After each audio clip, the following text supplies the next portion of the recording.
It's good. Okay, let's start. Okay, Okay. now let's see. We were going to do the top 10 the wait, before anything. Fucking Werb got nuked. We have Werb Werb, got absolute nuked. king Shit. Werb got nuked. Fuck.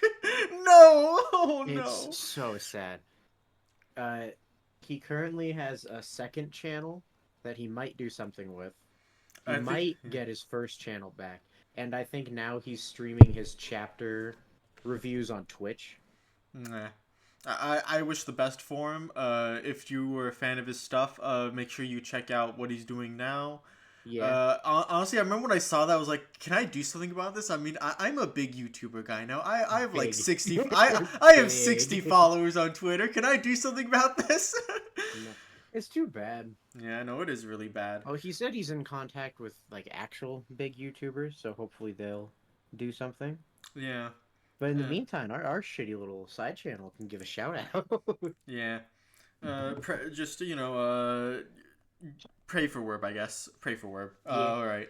Now the top 10 most misunderstood One Piece characters. I think it's Hody, Sanji, Yamato, Ace, Kaido, Big Mom, Whitebeard, Usopp, Zoro, and then Kid in that order. Kid's just kind of like a I I just think add him to the that's near 10th guy. I think those are all pretty good ones. Yeah, like I put it in that order because like Cody's number one obviously because Oh, because no one even fucking tries. yeah, I know. There's like three spheres that you're in. You're either you're a baby, and you're like, but he was the worst though, or you're just like he was the worst though, but I get it because he had to job to Luffy. That's why he was the worst. And then Which it's is just no, actually, everything, like literally all the main criticisms people have of Hody is just a reason why he's cool. Like, oh, why is he so weak? Well, because he has to job to Luffy, and also like he's weak because like his ideology is weak. he has like easily the weakest ideology out of like I think almost any primary One Piece antagonist for a reason. Yeah, and Like the then only guy more pathetic than him is like Bellamy, whose whole position is literally dreams are cringe. Also, I'm a pirate who works for Doflamingo. yeah. And then like the whole he has no Lasad backstory, and that's because the whole thing is that Prejudice doesn't have a Lasad backstory 90% of the time, and that was the point. Get it? Yeah. Okay. And then Sanji's because Sanji like might deserve the number one slot because he's a one of the main characters, like Okay, he's a so you Straw Hat. obviously there's your Lunarian beef. Yeah, like Lunarians, that's just like whatever. That's a little That's just a corner. funny beef. That's a little corner of the And internet. It then, doesn't sound like porn. one step beyond that we've also talked about is the whole he needs to learn to kick a woman. Most people seem to understand that no, he shouldn't. Most people seem to get that like Yeah. it's okay for him to follow his own like values. Well, I mean, and then like people repost that same page where he says a man believes a woman's lies, and it's like this I is love cringe how and people stupid. call that an F tier thing, and it's like, in context, this is him being like, we're not gonna hate Robin. I know, and like even then, like he's the first at the sea train. Like he's like the first trying to like investigate Robin's thing. Like he was there first, right? Yeah. It's so funny that when people say that, they're like, Sanji's telling me to forgive my bitch wife who cheated on me. It's like he's not. He's not talking about you, dog. Stop. Calm down. He's not talking to you. Calm yourself. This is not your therapist. This is Sanji. Sanji was like I think 19 when or 20 when that Dude, chapter it dropped. almost feels like soccer. It's like I can never forgive her. I can't forgive her Yeah, for no, it's saying like that she stop liked projecting. Naruto. Stop projecting. You're fine. It's just him saying a cool line to Chopper because he's gonna go save Robin because Sanji's like I trust. Thing is like it's always the Sanji performatism of like he says a man always forgive a woman's lies, right? Yeah. But like switch the situations. Pretend instead of Robin doing that, his least favorite crew member Zoro was doing that. Sanji would also immediately catch on to what was happening. Yeah, probably. I mean, It's like I he's feel just like for Zoro specifically, he might just like keep it to himself, just in the hopes Oh, that he maybe Zoro. wouldn't tell Chopper. The thing is, he'd still help Zoro. Is the thing. Yeah, no, It's kind of obviously like he would. Arlong Park, where he almost kills himself to save Zoro. Yeah. That's the And thing. It's like Sanji cares about like the men and the women of the crew equally. He's just a performative dork.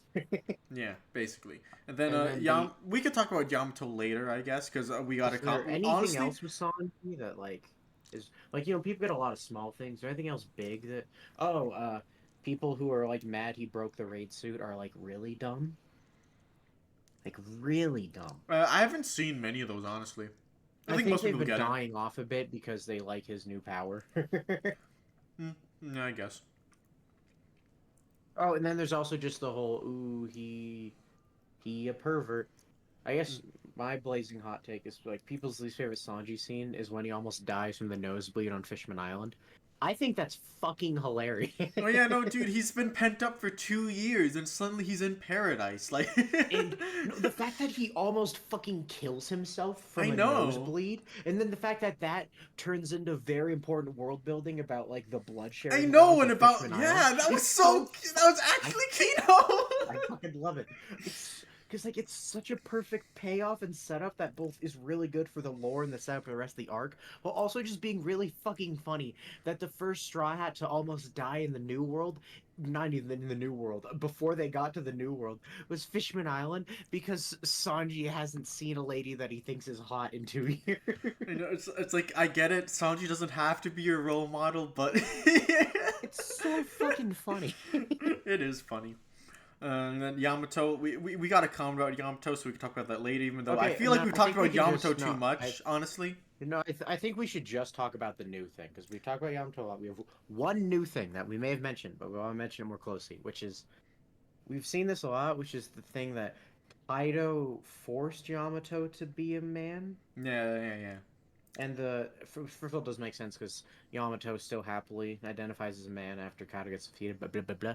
It's confusing because the two main evidence people use are one when they're fighting on the roof, but all Kaido says there is you're an Oni, they won't accept you. Don't know what that has to do with anything. Yeah. And then the other is that theory we saw where they're like Kaido has to make Yamato a man because Wano would never accept a woman as shogun. When it's like, dog, Wano would never accept Kaido's child as shogun, period. Kaido doesn't care what Wano Yeah, I thinks. know. Like the thing is, I can imagine like in an alternate dimension, like that could be an interesting plotline if that's how it was written. Because like it is like there is like a sexism thing in Wano. Maybe Yeah, Kaido want to sneak Yamato in to become shogun or whatever. yeah, But like that's except not what's happening. yeah, because If Kaido, Kaido would just walk in, bust the capital, say he's in charge now. That's my and son then leave. Yamato. He's in charge now, and then leave. He doesn't care. He literally Yeah, doesn't care. He killed Orochi. Who's gonna stop him? yeah, yeah. It's kind of the thing of like, oh yes, Kaido, well-known law-abiding citizen who really cares about Wano's rules. Yeah.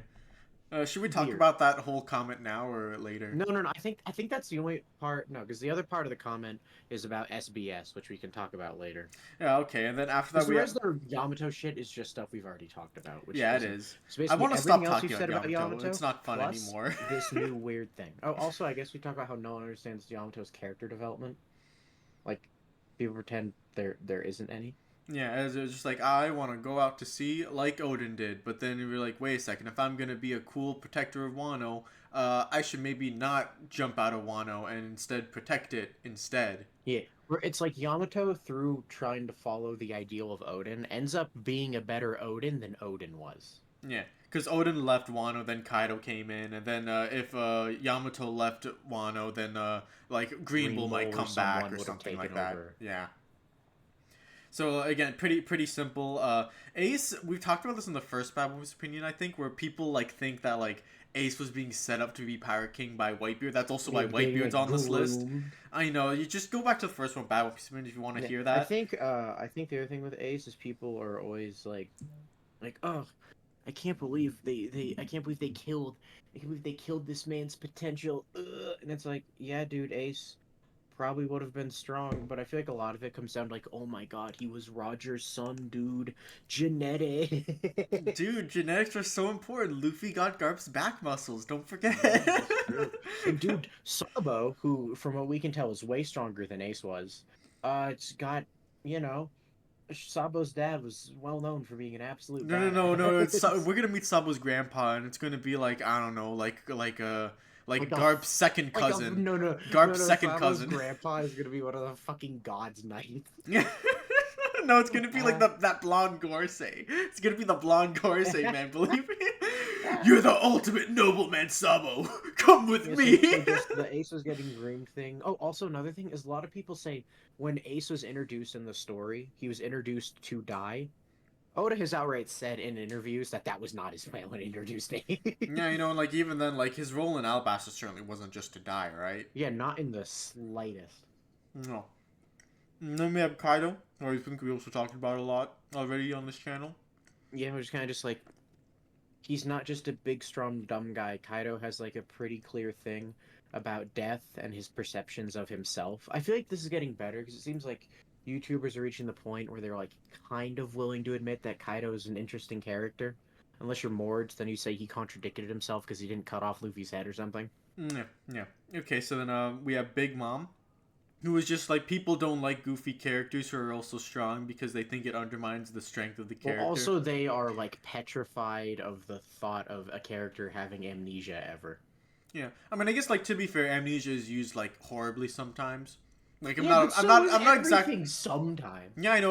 But like, I'm not like a fan of how it was used with Sabo. It's just a concession to making sure that he didn't like interfere with the story before he was meant to be introduced. Yeah, it's like But like with Big Mom, there was actually a purpose. Like, if you forget about the whole like Yonko territory war, fight for the One Piece thing, and at a base level, she's just like a kid who wants everyone to be happy, and that was just a reminder of that. And well, I thought that was even fine. when she was Olin, she was still like kind of a greedy dick, which is like, yeah, this is Big Mom at her core, someone who wants to be nice but is like kind of mean, and then she grew up with basically no one interfering on that mindset in the slightest, and then here we are, and that's why like one of her big things is like when she punches page one and she says even pirates have standards, which is like even Big Mom, who is the fucking worst, still at her core has more concern for actual values and like some level of pirate code than Kaido's fucking crew. Yeah, it's Nito Burrito, Mm-hmm. and then we have Usopp,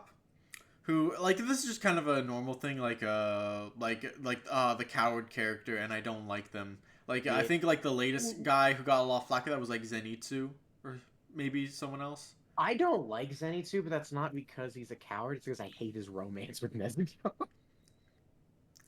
No, but coward characters get shot on all the time. I think the thing with Usopp, we've already talked about the Mary thing, where it's like, if you think Usopp left the crew because he wanted that boat really bad and no other reason, you are not very good at reading. Yeah, you know. You need to stop projecting yourself onto the story and realize Usopp was projecting himself onto Mary. Yeah, he was. And then, then another thing is a lot of people say Usopp is already a brave warrior by our standards, by any reasonable metric. He's a brave warrior. It's like the only metric that matters is his own, and by his own, he's not. Yeah.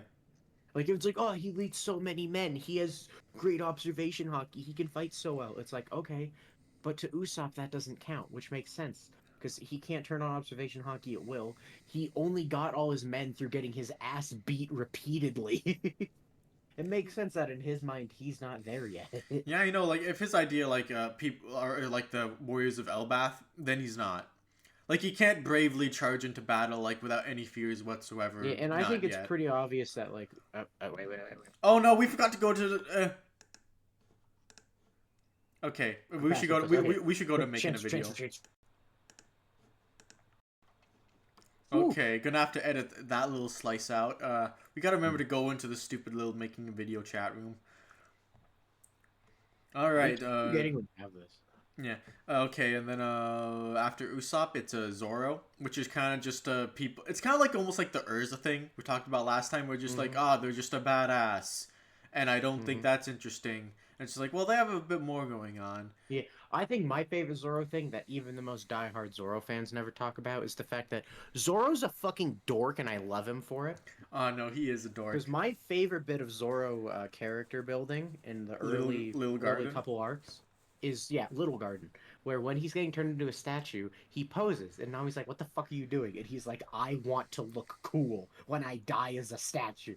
It's like Zoro cares so much about looking cool. That's why he, out of all the Straw Hats, has the most cheesy fucking one-liner.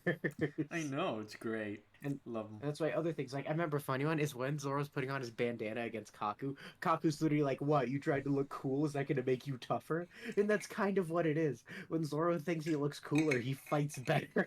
You know, it's it's his little comfort item. He's like, all right, I've entered badass mode. I can use Asha right now.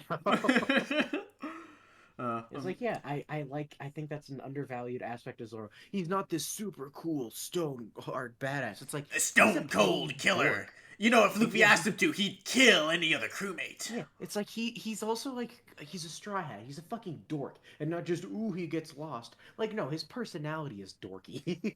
Yeah. And then we have Kid for all the reasons we talked about, I think, before. Yeah, He's it's not just he's not people bitching Vegeta, that he's they not thought Kid was Sasuke. gonna be some S tier rival when anyone who thought that was like insane. Mm-hmm. All Yeah. right, is that everyone? Yeah, that's 10, but I also consider putting Law on the list. Wait, did Uh, you put Whitebeard? Did we skip him? yeah, we skipped it because it's like half like the Ace stuff, right? Yeah. I guess. Oh, I know two more I want to talk about slightly. Yeah.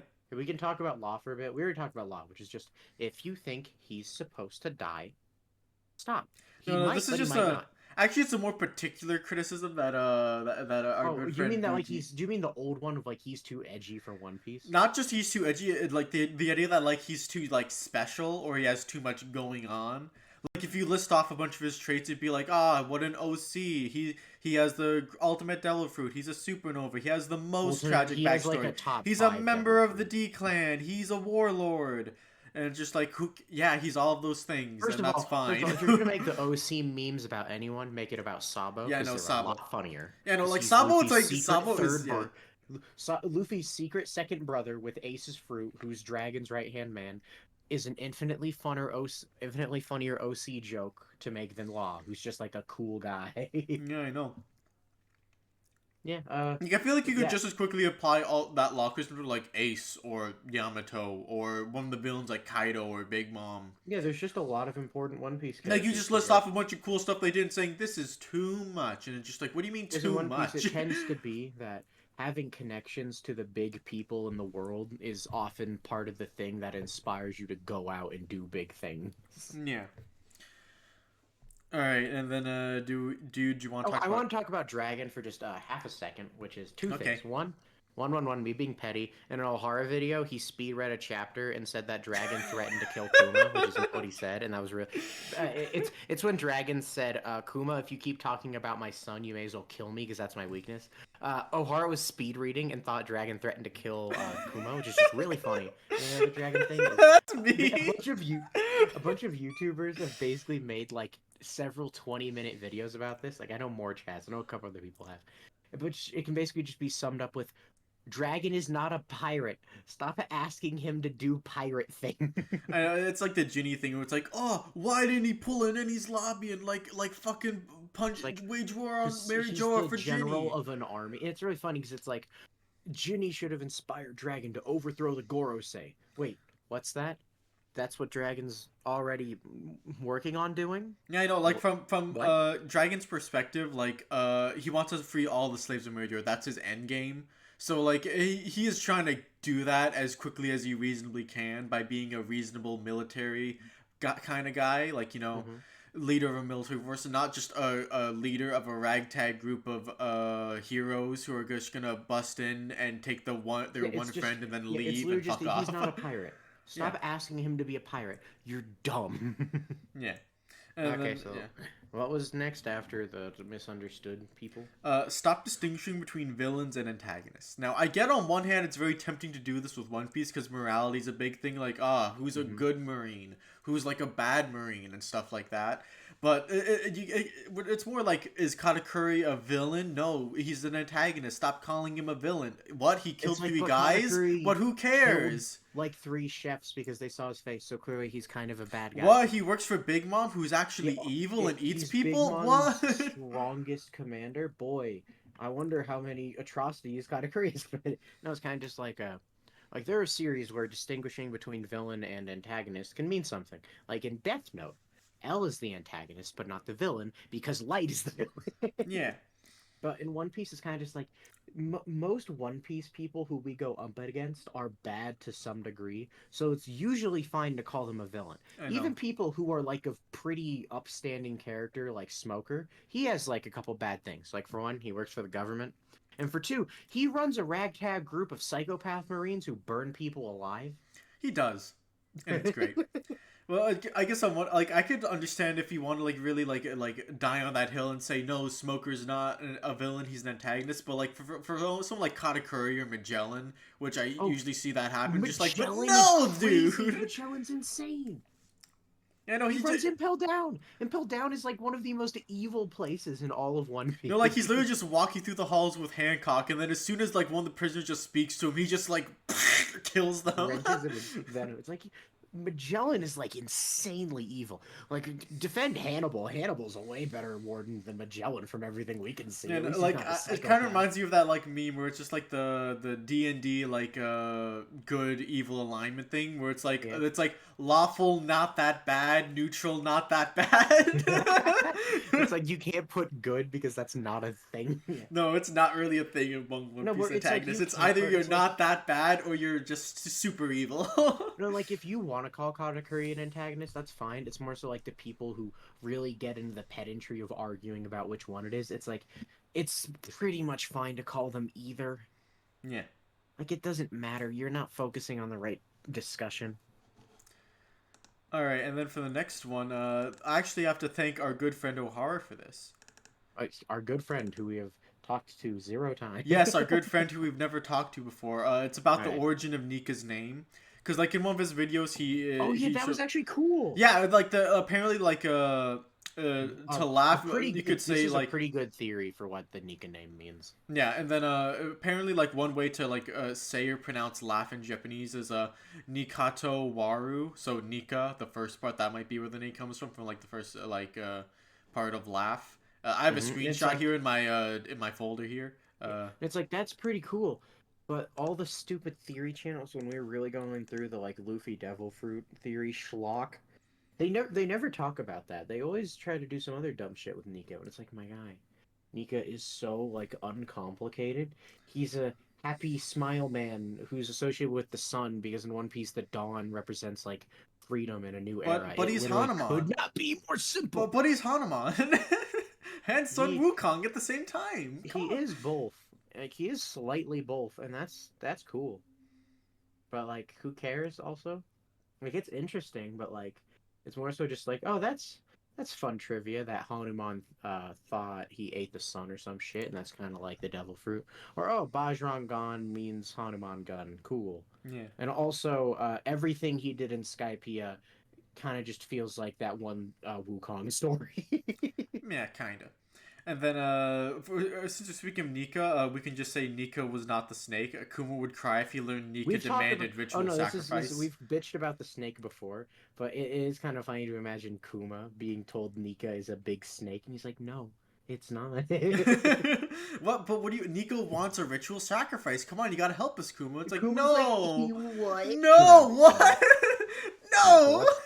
So, yeah, no, now that we actually know what people who worshipped Nika thought, it makes it even harder to believe it somehow got misconstrued into some big fucking snake that's a god of 4 different things and also eats people alive to prevent illness.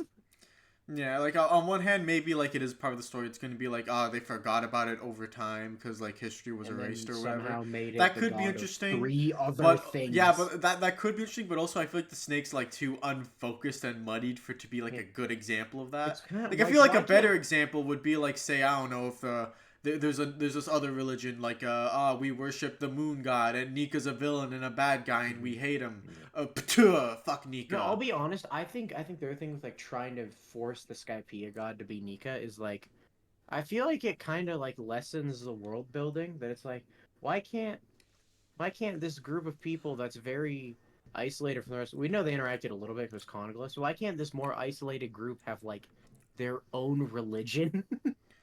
Yeah.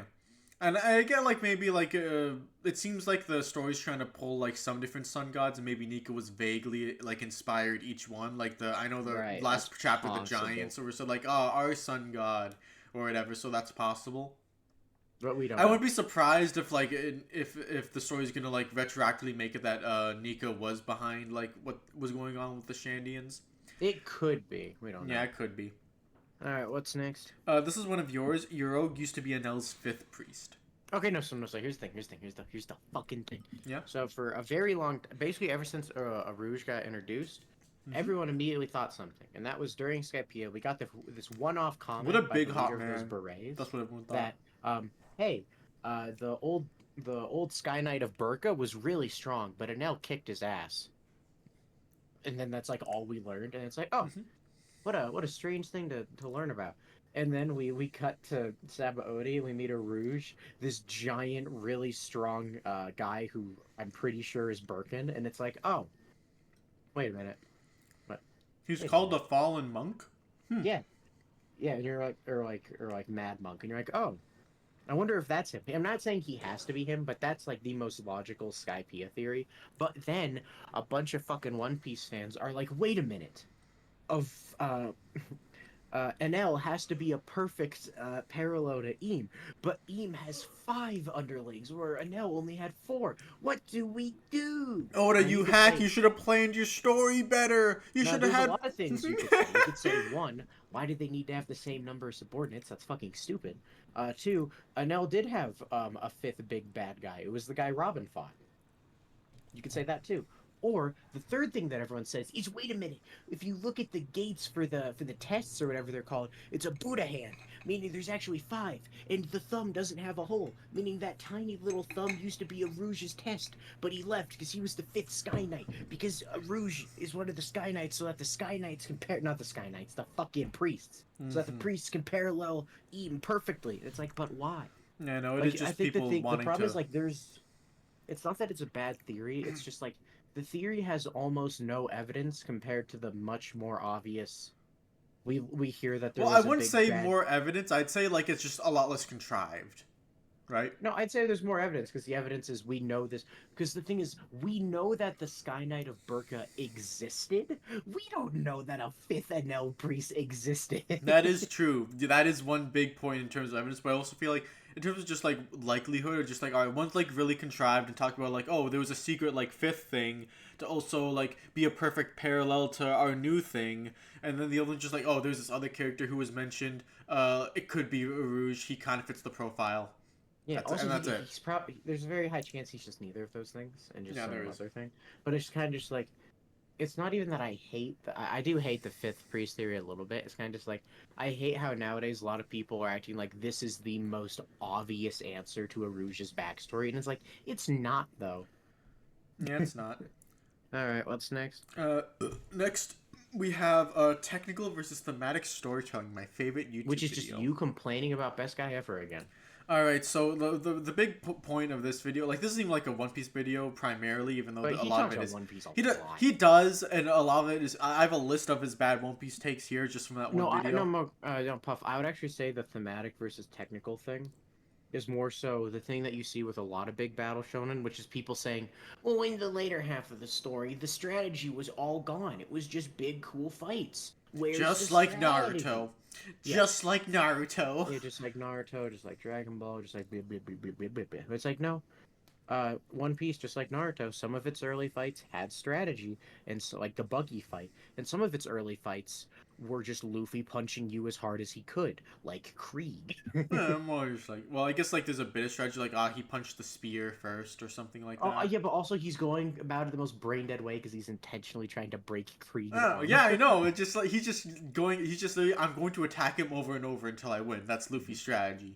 Yeah, where It's like again, like this is something I always bring up. Do you think Luffy beat Arlong because he outsmarted him or because he had bigger muscles? like he Because had a couple techniques, like he caught him in a finger net, but at the end of the day, the way Luffy won was by kicking Arlong so hard that he passed out. yeah, And then it's kind of just like, or like one of the most beloved One Piece fights ever, Luffy versus Lucci, is literally just Luffy bashing his head. I know. Against Yeah, a it wall is just until he wins. it's a pure slugfest, that one.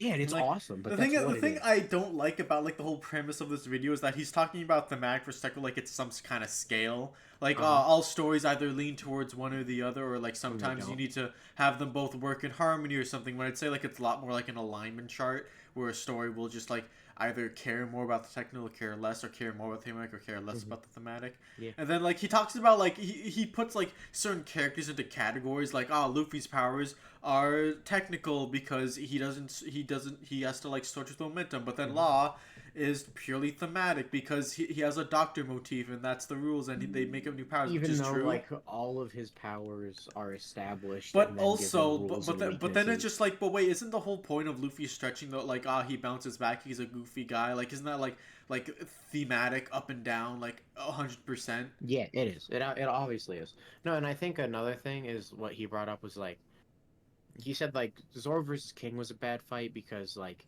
he wanted Zoro to like strategize to beat King's like speed mode when the whole point was Zoro needed to stop over obsessing about King's identity, focus on his own. And then guess what? Zoro won the way he wins almost every single fight he's ever had, which is he cuts the other guy even though the other guy said he can't be cut. Mr. One is like, ho ho ho, I'm No, stealing, you no, no, can't no, cut no, me. no, And then no, no, you Zoro's don't like, I understand, you don't figured out how to understand, you don't cut understand, you steel. don't understand, you don't understand, you don't understand. The Mr. One fight is all about strategy. Zoro's like, how do I cut steel? I And know. then he And then he cuts. cuts steel. It's so cool. No, or like Ohm. Ohm is really funny because Zoro's literally like, shit, he keeps blocking my cuts. Then he's like, I know. What if I break through the thing he's blocking them with? Like to this day, the only real like strategy fight Zoro's ever had was Pika. Pika. It's just Pika. Because Pika, he could cut Pika all day. That doesn't do anything. He has to go after the little body inside the giant mountain. So he has to like come up with a plan to get around on Pika's annoying Delphi. Not just I am strong man. You cannot cut me. And Ow. then, and what's funny is the end of the fight is still Pika being full armament and being like, haha, I am now something you can't cut. He tried to switch at the last second. It didn't work. You know, it's kind of just like the King fight is cool. And also the thing is like Zoro figures out King's techniques, but then he realizes it doesn't fucking matter. Just cut him, pussy. You know, and like even then, like if he says like, oh, but like he should have like figured it out, but like he just kind of does. But it's like you can look at the fight up to that point and realize that King's like faster when like he doesn't have his flame on, or Yeah, plenty of people like there's predicted this what one King's scene like where his weakness fire's was. on and he literally just walks up like very slowly just in front of him, so then taunts him to attack, and then like in his speed mode he'll like dodge other ones. So yeah, just basically the same thing that happens for all battle shonen. Guess what, dog? Some early fights are thematic, not thematic. Some early fights have strategy and some don't, and some late fights have strategy and some don't. And Yeah. almost all fights are thematic. That's a really stupid point to make. I know, and then like this is another one he had that was very very weird, and maybe even the worst one was that Whitebeard was disappointed because he wasn't as strong as he was built up to be, and I'm like, what the hell are you Oh, talking about? doesn't he yell like 1-0 or some Yeah, dumb name? he yells like 0 for 3 because he Yeah. fought like all three admirals and then like Even didn't though beat him. that was none of those were 1v1s. Basically, here's I think is like there are a He's just subsect of stupid. people who are like, man, Whitebeard was so lame in Marineford, and it's like it was lame that the guy who was introduced, who hooked up to a bunch of medical I rigs, know. joined the battlefield, immediately got impaled, had like 3 heart attacks, and then still proceeded to destroy the place. And then the whole thing about like he lost to Sakazuki is here's the thing. Sakazuki versus Whitebeard was basically Luffy versus Kaido, except if when Luffy got back up, someone else took out Kaido. Like it's literally like Luffy, like they get hit so hard that they lose consciousness almost, and then they fall into a pit and don't get back up. The only different, and whenever that happens to Luffy, we count that as a fucking loss. And then they get, and then the only difference is like when Luffy gets back up, Kaido's still there. When Sakazuki got back up, Whitebeard was busy getting killed by You know, just like Blackbeard. it almost comes across as almost like illiterate to me because it's like there's so much dialogue about people being like, "Oh no, is Whitebeard weaker than we thought? Is his illness too bad for? Should he even be in this fight?" Like, it's like yes, his intro, it's world's strongest man, hooked up to a bunch of IV. There's an Yeah, it's obvious like like a little contrast bit going on telling. here. Like yes, And then he was this. That's the whole point of the characters. He was this legend. He was this gray man, but also he's not quite that man no, anymore. but then also the other Whitebeard thing is no one actually has a prolonged 1v1 with him. Kizaru will blip in and out.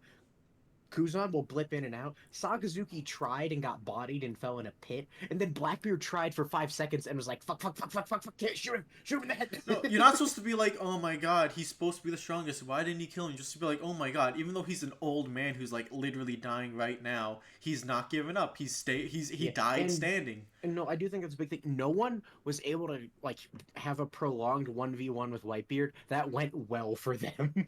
I know, just Because Like, the second you start trading blows, you start realizing that, oh shit, this guy's gonna kill me. and like he talks about like, man, he should have been stronger. What was Oda was building him to be stronger than It's he like, thought it was. should It's we like, what had do you have? mean? He It's was like, being should built we up to have be an had old like? man on IV. Yeah, it's like, should we have had like a fourth admiral that existed solely to job to Whitebeard or something?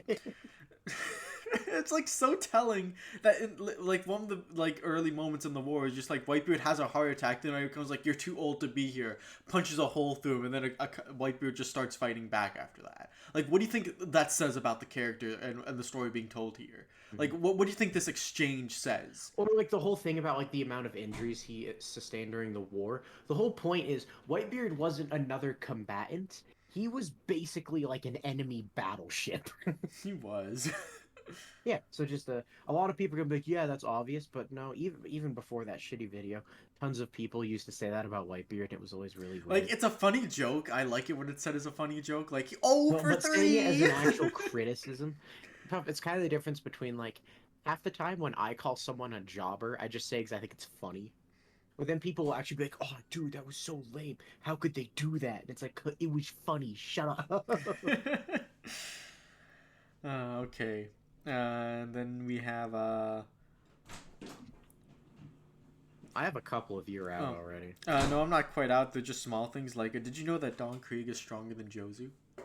You've literally talked about this like 4 times. But I on love it this so channel much, and dude. your main channel. Dude, Yes, he it's a with very just the funny leverage in his diagram. wrist. It's a Just very the funny diagram. I've seen the diagram. Okay. Yeah, I have like 3 more. All right, go ahead. They're all pretty short. One is the thing we talked about, which is we have been informed that Vivre cards have a correction area. This is for the comments. No, I have the comments here. No, it is from that. I just want to talk about the Vivre card correction thing. Yeah, this is we very were to told comment. That Vivre cards have corrections, so we should stop being so mean to them. Except we went through the Vivre card corrections, and we couldn't find them correcting the Marco thing, which was our Yeah, but one I guess to be fair, I think the search thing doesn't quite work properly. No. But like I tried to look through, like I looked through number by number because like I think they organized by number there, and I couldn't find the Marco one.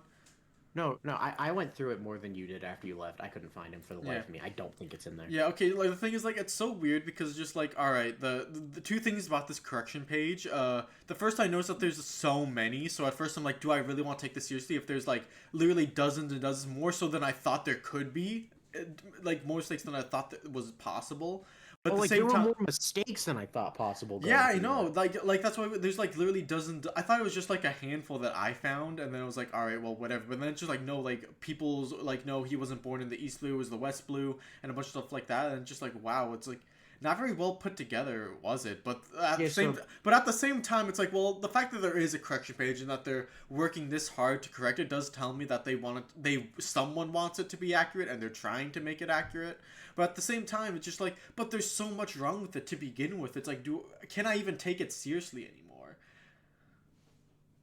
And even then, this gets away from the original problem, which is just like, if you're just reading the manga, why should the data book have a bearing on you when it's like a third? I think SBS are valid to bring up because the thing is like, the SBS are literally attached to the physical copies of the material. They are a way you would be logically able to like. Logically, you would read the SBS if you were going through all of One Piece because they're supposed to be a part of it. Yeah. The fucking Vivre cards are promo books. They're just like funny, goofy shit where it's like, oh, do you want to know what fucking Kizaru's favorite food is? Yeah, I know. It's just... Stop. I don't like using them for analysis at all because it's like, these aren't like core to the story. They're like fun promo shit. I do get it. Like if someone was more of a purist than like me, they might even ignore the SBS and like honestly, I think ignoring the SBS is a little fucking stupid. I do think it is. On one hand, I'm like it's valid because like if you're here to read like a comic book, then just like if it's not in comic book form, I don't care. If you're that much of a purist, I can kind of understand your perspective. But at the same time, I also do think people take in Oda's words too much when reading the story. Like, he said in this interview that Luffy wouldn't win by punching Kaido, but then the interview things are equally funny because it's like, dude, the interviews are not a promise to you as a reader. We're supposed to just get like cool insights on what he's thinking, or like see that he's a fun. Like that's the other thing. Like SBS, for all the fun info SBS does, The main joy of an SBS is all the stupid banter between Oda and the people like writing in. Yeah, that's the thing. It's just like sure the SPS will sometimes like clarify some things, but like at the end of the day, it's not there for that primarily. Like it's just meant to be a fun little add-on. Yeah, And even then, like I'm pretty sure you can still like enjoy the story and understand it just fine without the SBS. Like the only thing yeah. that I No, think, you only miss out on a couple things. Like Super Floaty Wood is only Kino if you've read the yeah, SBS. no, that's really like a joke. It's not like a plot. That's not like an No, important it's character just beat like or that's a something. tiny way that your experience is elevated. Yeah, or It's like like, some oh people my might god, he brought back the joke. That's so funny. like some people might bring up like kids' backstory and how it was like in an SPS, but just like well, I don't His consider it backstory really. isn't that important. Yeah, I don't consider it important. Like I'm sure like he comes up with plenty of backstories for Yeah, characters and it's then kind of like doesn't. SBS also told us how Law formed his crew, which is he beat the shit out of Sachi and Penguin because they were hurting Beppo, and then all three just kind of started following him around. Yeah. And it's like that's not important to their characters, so it's fine that it's just like a funny afterword. Yeah, it is. But the thing about this comment that I thought was interesting was that it felt like it was written by two different people. It did. It did. Because like the first section is like actually pretty reasonable and like it even pointed out stuff like again we didn't know this correction page and like it's kind of an interesting point to bring up. And then like what he says after just like about this is about Yamato by the way. He says like well okay, but are you sure that this isn't just your interpretation of events, because the difference between your interpretation and what's actually happened, and it's like that is true. The text never says Yamato is a trans man, in fact. It never said Yamato never looks at the camera and says I am a trans man, I identify as a trans man, but also how am I supposed to understand like the story, like the bath scene, Yamato? How am I supposed to contextualize all of that and not just come away thinking Yamato wants to be a man? And so like that's and the fact that the story never is like hypercritical, like none of the characters are hypercritical of Yamato, doesn't sell the it's a delusional interpretation. Like if you think like I don't know, like wanting to be a man makes a woman delusional like inherently, sure, that's your interpretation, cool. But also like if we're talking about like in universe, like the story, the fact that characters like are uncritical of Yamato's gender just kind of tells me that they like roll with it and Hmm. yeah. All right. Well, we've talked about Yamato for the 500th time. You're welcome. Yeah, All right. but the thing is that just like the second half of this comment said, well, actually, what literally happened was Kaido forced the thing on Yamato. It's like, Which is the thing. well, We wait a said, second, right? that Like, wait a second, how that's your interpretation then, and what? That interpretation has I don't nothing want to going bitch for about it it. too much because it's just one comment that I've already argued I with. know, like the thing is, I remember it was an essay when I first found it, and I was just No, like, no, oh it my was. goodness. It was. No, Cause like basically, it brings up some interesting points again, but then like the second half it just dips into like, oh, but that's stupid though. basically, here's the main thing is we're gonna ask him again for the 100th time. If anyone can, for the love of God, remotely, like, please explain the Kaido Force Yamato thing. It doesn't even have to be you believe it. If you know someone who believes it and you know evidence that we haven't brought up, please tell us because I can't find I any know, like, evidence. I know, just like, all right. He says like, are you sure that's you? That's I not just your interpretation. Then says this is what actually happened. Yeah, no, Just like, but it's a dorky comment, but duh, I think duh. no, because like the thing is like I can't I do desperately Like, want yeah, I don't want to someone to talk about explain Yamato. that Kaido interpretation to me because it's like there's no way people believe that based off of literally nothing. Too many people believe it. There has to be like a panel I'm missing. Yeah, I know. The thing is, like, I'm sick to death of talking about Yamato. Like, I know, like, one trans person IRL. They're somewhere in my neighborhood. I've talked to them once. I literally do not care about it that much. Just that when I'm reading my fun little manga in my basement, and It's I'm like, just I oh, I like guess being correct. yes, I like being correct.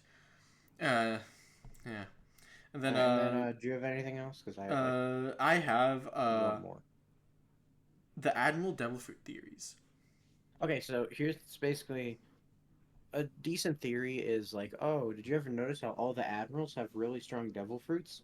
And did you ever notice that CP9 was given devil fruits? I wonder if they give their really strong Marines good devil fruits. It's like maybe. But the weird thing is like everyone has this weird thing where it's like when you become an admiral, you're given a devil fruit, which is like I mean, Kuzan and that it's kind of implied that's what happened with Fujitora. It's really not. All it says is he's new to his power, which doesn't tell us anything. That is true. Like, it could be like he got the gravity power and then showed up with him and said, "Hey, watch this," and then he Or for dropped a all we know, meteor. when he says he's new to this power, he means he's new to the meteor summoning technique. Like, he just figured that out. He's a little shaky with it. No, because the thing is, like, the only two Marines where we know if they got their devil fruit before or after becoming an admiral are Kuzan and Borsellino, who both had their fruits as vice admirals. Yeah. So it's like, it's fine to guess, oh, maybe Sakazuki was given it before becoming an admiral, or maybe they give those fruits to, like, the vice admirals who show the highest prospect of becoming admirals, but it's like, we don't fucking know, and a lot of people act like we do, and it always confuses me. Yeah. I have one more before comments, and Okay, I have one more too. yeah, it's actually just a dunk for Fairy Tail. Fairy Tail does the 100 chapters are special thing better than One Piece does. Does the what? Does like, you know how like every 100 does Fairy chapter Tail do a 100 unique thing every 100 chapters? I didn't check. Yes, like I just found this like by chance when I was looking through like for the Xerath video. Okay, so chapter 100 is the very end of the Tower of Heaven, like, you know, the chapter where Urza like sees her own death and then like hugs Natsu at the end. Yeah. Then 200, Xerath is first shown like on screen, like his introduction. Yeah, that's very big. That's very big. 300, this isn't like too big a deal, but I imagine in weekly reading it would have been crazy. It's the Dragon Graveyard when they first see it. Yeah, that's probably the one of the lesser ones. Yeah, and that is like the worst one here, but we also see like future Lucy, like. Well, yeah, it all doesn't end with like the Eclipse plan. That's yeah, it ends with future Lucy like writing that note like Dragon King Festival, this date and time. So like it's like again time travel and Dragon Graveyard, which would have been like our first isn't time. Isn't that when the dragon? Isn't 400 when Igneel comes back? Yes, 400 is when Natsu reunites with Igneel. Yeah, that's pretty. That's really big. And then 500 is Gray learns that Natsu is END, which is a big thing that arc. That's also very big. Oh yeah. And like to be fair, like Fairy Tail does it better because like it's half as long, so it has half as many chances like, to One be Piece bad. does do quite a few, like although admittedly not all, because here's the thing about because I have read too much One Piece. I remember what all the chapter milestones are. 100, pretty good. Because it's the one Oda openly stated he was trying to achieve. Now, do people remember what 200 was? Because I do. It's Water Luffy, right? Yeah, 200 is Water Luffy, which is like badass. a meme answer. Badass, I respect 300 was pretty good. It was the big party at the end of Skypiea. Yeah, that's a good one. That's pretty good. 400, if I remember, is very nothing. 400 is like lame if you're by this standard because it's just like it's not even like that. It's like the chapter. I remember it's when Fukuro's like, "Hey, we have keys. Come find us," and then he scatters. Yeah. So it's like a couple. It's like I think the chapter after the big one, as in the big standoff, shoot down that flag chapter. So it's like, you know, not quite what you thought would be. 500, which I also know, is the first time we see Rayleigh, which is pretty fucking cool. Yeah, that is cool. 600 is fucking. Isn't it just like part of the Straw Hats reuniting? Yeah. Like, is it a specific special one, or is it just them? Thing is, I forget because like I remember it's not the first one that after the time skip. I think that's like 598. No, it's just one of the ones where they're reuniting. I don't think it's a particularly special one. Yeah, it might have been the one where he punched where we saw like Luffy's face. No, for it the wasn't. First time, It was not. Maybe. It was not. I think it's like when Brooke started singing or some shit. Chopper and Usopp reunite. We see Caribou, my man. 700 is Brooke sings, and then But yeah, no, 700. Like I think of all the Sabaody chapters, this is like the worst one that could have been it. Now that I'm skimming through. You know, it's kind of weak. And then 700, it's just like, like we see the Mara no Mi, I guess. Yeah, no, 700 is just like whatever. Like we get like a reveal about like warlord statuses that'll be important during. Like again, like there's cool storytelling in most One Piece chapters. It's just that like when you think of cool like iconic 100 chapter thing, you think of like next is probably the best big chapter milestone since chapter 100, which 800 is the Grand Fleet, which is notable because it was the last uncut double page spread. Yeah, but that's like a meta reason. But in universe, it makes sense too. Where it's just and then like, I remember 900 because 900 was a bad end musical. Yeah, but the one that made everyone upset because it was a fake out or whatever. Yeah, even though weekly readers have never, people who binged it have never noticed all the things people bitch about. They just liked it as a good, oh shit, things are going to shit chapter. Yeah. It's fun, but also, like, it's no Natsu reigniting with Igniel, am I right? No, and then 1000 is, Red Rock. Red Rock's pretty cool. Yeah, it's It's cool. basically the start of the Kaido fight, which is pretty cool. It is. And then, It was in the 10. last one was just in the middle of the Kuma flashback. Yeah, it wasn't anything particularly, like, amazing, I don't think. No, it was just like it was good because every chapter of the Kuma flashback is good. Yeah. But again, it's not like, oh, look at this big iconic thing. Like, yeah, One Yeah, Piece no, it honestly wasn't. doesn't keep up with that too well, and like, it's kind of hard to like fault it for that because it's Yeah, so no, fucking I wouldn't long. fault it in the slightest. It's kind of just like it's funny that people. Also, a lot of series do it. I think it's more like whenever an author's close, he's like, "Ooh, can I bullshit my way into doing this on that right day? Like, can I like stall here, cut here, rearrange this here?" Yeah, again, no one is quite as good at it as Mashima, it That we seems. know of. Get fucked. That we know of. Uh, And then, do you have anything else? Because I do have one more. That's just like me being um, petty. I have the suggestions, and that's it. Okay, I have one before suggestions. I'm gonna be petty. Everyone's bitching about the live action Avatar show because like Sokka isn't gonna be sexist or something. All right. All the people who do this never bitch about the One Piece live action, even though the One Piece live action we have infinitely more radical character No, changes. no, no. It's because One Piece is anime, and anime different because anime was cursed. No, they just act like the One Piece one is like perfect or some shit. No, 'cause here's the thing: Sokka not being sexist is like, yeah, that's too bad. But also, like, if we're being honest, Sokka's sexism character arc, I'm pretty sure ends at Suki. Like the point of his sexism character arc is to piss off Katara and then start his romance with Suki. So it ends in when is Suki's village? Isn't that like episode 3? I don't. I don't think quite that early. I think it's more like 4 or No, it's 5. early as shit. It's like It 3. is really Oh early. no, It is oh no, season because 1. 3 is when they go to Aang's temple, so it might be 4. Yeah. So it's like, yeah, that's too bad that they're cutting that, but also in the grand scheme of things, does not affect Sokka's character that much. Well, I mean, again, Anyway, this is probably check gonna out- be a bad adaptation anyway. Who cares? Yeah, no, like I don't Don't think have high it's gonna be good. I hopes. don't care. No, but then the problem is everyone's bitching about this and being like, "Oh, why couldn't it be good like the One Piece live action?"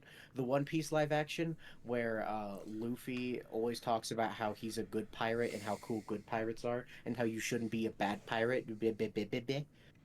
Like I think the two that get me are in the manga, Shanks tells Luffy, no, Ben Beckman tells Luffy, being a pirate's hard. You gotta pillage, you gotta kidnap, you gotta drink, and you gotta swim. And then we cut to the live action where Shanks is like, Luffy, remember to be a pirate and to be good. And then Luffy's fighting Kuro. And in the manga, Luffy's just like, Kuro, you're a fucking pussy. Die. And then in the live action, Kuro's like, I've plundered so much. And Luffy's like, good pirates don't plunder. It's like, No, God, like shut you the said, fuck yeah, up. you said this that they can't do the decide for yourself scene with this Luffy because if they did, it just wouldn't make much sense. No, 'Cause- he would say, are you a hero or a villain? And he'd be like, I'm a hero. I'm a good pirate. Yeah, And it's like, I hate him so much. yeah, you know, It's just like, guys, the Avatar live action doesn't look like it's gonna be great. Which makes Never sense expect because a the One Speed Piece live Racer. action wasn't good either. no, never expect a Speed Racer. We're never No. getting another Speed Racer All right, again. do you have anything else? Because yeah, what? Oh, wasn't there a comment? One of the comments you're gonna do was like, "What are our thoughts on the fucking Dritz video?" Oh yeah, that. Long story short, it's too long, and I don't care. Okay, basically the problem with the Dritz video is the first it's like 90 minutes. I know Is it's like just, okay, Dritz like it's giving like his 40, sad like first anime half hour, backstory, like the first where like he half hour keeps- 40 minutes is just him trying to like retroactively or not retroactively but like preemptively like respond to any comment he could get like, oh, I have the right to criticize this thing for this and this reason. And No, on but one the hand, problem is- like it's not like that's a bad thing to like make a video about, but also the fact that you spend 40 minutes on me kind of tells me you're not using your time wisely. No, no, Like, but Puff, even if you ignore that, the other thing that he does in that beginning is paint his anime backstory, where he's playing the Guts theme and he keeps showing images of himself either as a Sith Lord or like lonely Guts walking through the plains. Oh, he talks about his sad anime backstory, which is during weekly One Piece discussion, he was such a fucking downer with how much he bitched about the series that a lot of people didn't like talking to him that often. yeah, it was funny. And that's it. That's his sad anime backstory, is that people called him a bummer.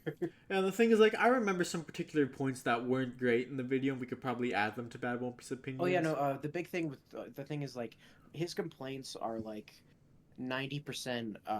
It would make the story better, but the story not having it isn't bad. Like for example, he's like Sanji should talk about the All Blue more. Not we should see Nami writing maps more. It's like that'd be cool, but that doesn't. The fact that we don't see that doesn't make the series bad. It's just like if we saw more of that, it would be cool. Yeah, like the thing is, like, as long as Nami and Sanji still have stuff going on, like, I don't like need that, especially because it Yeah, wasn't it's like like, if we saw it, it'd be cool, but I don't care. yeah, It's kind of similar to how like for almost any series, one way you could argue you could make it better is like, oh, it'd be cool if these characters interacted more, or if we saw this interaction. And it's like, yeah, more character interactions will always be cool, but not having them doesn't make your series like bad in any way. It's just like that would be an improvement. yeah. I remember And like I like probably like the worst point that I remember I think was the whole like I know a lot of my criticisms applied to pre timescript, and I made this whole video with the premise that post timescript is cringe and bad, but mhm. also this is the second half of the story, therefore it's more to blame. When I'm like, Oh yeah, but dude, he said like it was forgivable 300 chapters in, yeah, but it's I not forgivable know, 700 chapters I in. And know it's like that that's just like oh my most manga goodness. don't get anywhere Like near that I far, think right? I think this is a big thing. I think I addressed that in my Nova video when I just said like 500 chapters is longer than most manga. Like that's like what like 10 years of publication almost, like maybe Yeah, no, more. because the thing is like that's like hey, you know the biggest anime of the last decade, or not anime, manga of the last decade was Demon Slayer, which is like 200 chapters. I know it's just like it kind of feels like One Piece fans sometimes like when they only talk about One Piece and nothing else to with this They lose they lose perspective. perspective on like how long One Piece is or like when something's about it. Yeah. And And then yeah, my least favorite Dritz thing that he said was when he said, "Well, Luffy is actually free because he does whatever he wants," which is just like a severe misunderstanding of what the story means by freedom. yo, dude, you remember at the end of Dressrosa when Luffy freely ran away from Fujitora? Yeah, it's like, yeah, Luffy is free to run from the police because they'll stop him from staying anywhere for too long. Yeah, like, just like Which, he's not like in a literal sense, he's not completely free because he can't like march up to Mary Joa just yet, you know, or mhm. whatever. Or and like if he stays in one place for too long, then Admiral comes at him, and like at this point now, like he'd probably like want to stand his ground and like fight him because now he's got year 5 and he could probably do that. But like you know back then, like you know, but when you made this video and we didn't have that, like the last time we saw Luffy interact with an Admiral was he had to run away because the Yeah. Admiral was too Okay, strong. well, mostly the whole point of it is like Luffy can't be free as long as the world government and the emperor systems exist the way that they do, because those are two like extremely restrictive things. The other thing is like, well, even under a good government, Luffy wouldn't be free to kill people, and it's like, yeah, but the One Piece world does the whole thing of like freedom is good until it impedes on other people's freedom, then it's bad. Yeah, pretty much. Like And it's so, yeah. so it's like, yeah, like Luffy's never gonna make. I can't believe this bitch government won't let me break down this guy's house for no reason. But he will be like, I can't believe this bitch government won't let me sleep in Rebecca's house for 2 more days. You know, it's a weird video. Like honestly, I do think the most like aggravating thing about it is just how long it is and how like poorly paced it is. Because again, like you don't need It's 40 also minutes to. very poorly. It's also very poorly edited. Oh my god, dude, Doesn't he I remember. squash and stretch, Yes, yes. stretch I like a remember lot? for my Novid video, like when I was in the call with Paz and Select, like he was like it was for the Novid He was competition he put interviewing together. Yeah, people who did know. yeah. So like when he was interviewing me, he said like, "What's the thing that you'd most want to change about it? What's the thing you dislike the most about it?" And I was like, "Oh my goodness!" In Dritz's video, he would squash and stretch manga panels to fit the aspect ratio of a YouTube video. And now that's just in my video, and I think it looks ugly and terrible, and frankly, like I don't want to say unprofessional. I'd just say like downright like stupid and lazy and bad. Hmm. Uh, and it's just like I remember I sat there for like 5 minutes wondering should I clean this up for him? Should I like find that that page for him and then like just put it here instead and just take his like visuals out and make my own for his section. But I'm like, no, but that'd be like an inaccurate like thing of his video, and also way more work on my part. And it's just like, wow, God, what? Like, I get like on one hand, like, you know, if I were making a 6-hour video, maybe I would just like, you know, want to like drop in clips and then like keep going. But like, if you're just dropping them in, you don't need to stretch them out, do you? Like, well, like Right. maybe it was just like the software he was using or something. But like, wow, like, how'd you? It doesn't look nice, and I don't like it. Yeah. And then were there any other comments that we thought were interesting to talk about? Someone asked us to talk about how Thriller Bark is bad.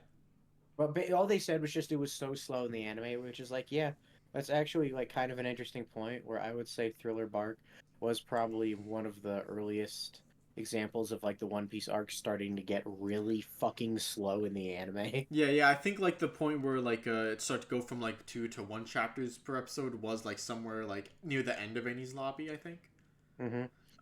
And then I think it's because Amazon Lily short and they added a lot of filler. But if you only go off of like goofy statistics, I think besides Wano, Amazon Lily is like statistically the slowest paced arc off of adaptation, which is funny because it doesn't even feel that slow. The one that feels that slow is fucking Wano. Yeah. And was it? Oh yeah, someone asked me to explain what I meant when I said I don't think Zoro getting mad at Luffy during Water 7 is like a top 10 Zoro scene. And it's just like Zoro's like a fighter, so usually his best scenes are his fights, whereas that scene is kind of just like Zoro's a hard ass who's like, Luffy, I won't respect you if you don't show some backbone. It's like, okay, that's cool and all. Eh. It's not even my favorite example. It's fine. It's not even my favorite example of a crew member criticizing Luffy's captaining skills. My favorite example of that is like Vivre at Drum Island.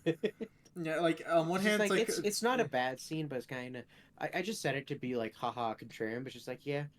Usually my preferred Zoro scenes are either when he's fighting or when he's like being vulnerable. Yeah, Not when he's being like, oh, I'm a tough man and I'm gonna show Luffy what for, even though I'm a little bitch who won't fight women. Yeah. Okay. And then for the last one, I have subreddits don't like Vegapunk's Stella design, which is just like again goofy they designs. don't. That's weird. Yeah, it's just goofy designs, bad, which we talked about before. Yeah. I guess like if they want to talk about Vegapunk's design specifically and why it's good, it's like obviously because you know, on one hand, it's iconic the Albert Einstein picture, but always like that. Yeah, and it's funny, and I like it. It's a funny thing. I know some people were bummed that it didn't look like a lot of fan arts, which is funny, Puff, because we are actually friends with the guy who made one of the most popular fan arts. Oh yeah, I know Sunny. Sunny's so and great. Sunny made such a good fan art of Vegapunk. I know, like the one with like that big hair that, and like the okay. goggles and that like big smirk smile. Yeah. Sunny did a. I don't remember if he funny won thing the is contest or if he made it to the finals because he made it far. Yeah. Funny thing is, like that's almost like what Shaka looked like, except like, you know, instead of like the big like gray hair, you just had the helmet instead. Yeah, it is closer to what Shaka is kind of just like what a lot of people who want a cool Vegapunk should just focus on because that's what he looks like. He's just he just also happens to have a like guys. Remember, we have 6 Vegapunk. A certain musical artist. And I was like, guys, just remember, we have 6 Vegapunk designs, and most of them are pretty great. And you can like any of them. Yeah. Is that it? Is that all the things we got? That's all the comments I have. All right. Well, in that case, once again... Hold on. I'm going to check last minute to see if there's anything. Well, while he's checking, I'm once again going to say, go help Werb. He made good videos, and then they all were gone, and it's very sad. It is very sad. Nope. All right, that's it. That's it. All right. Woo. All right. Woohoo. Goodbye, everyone. Bye-bye.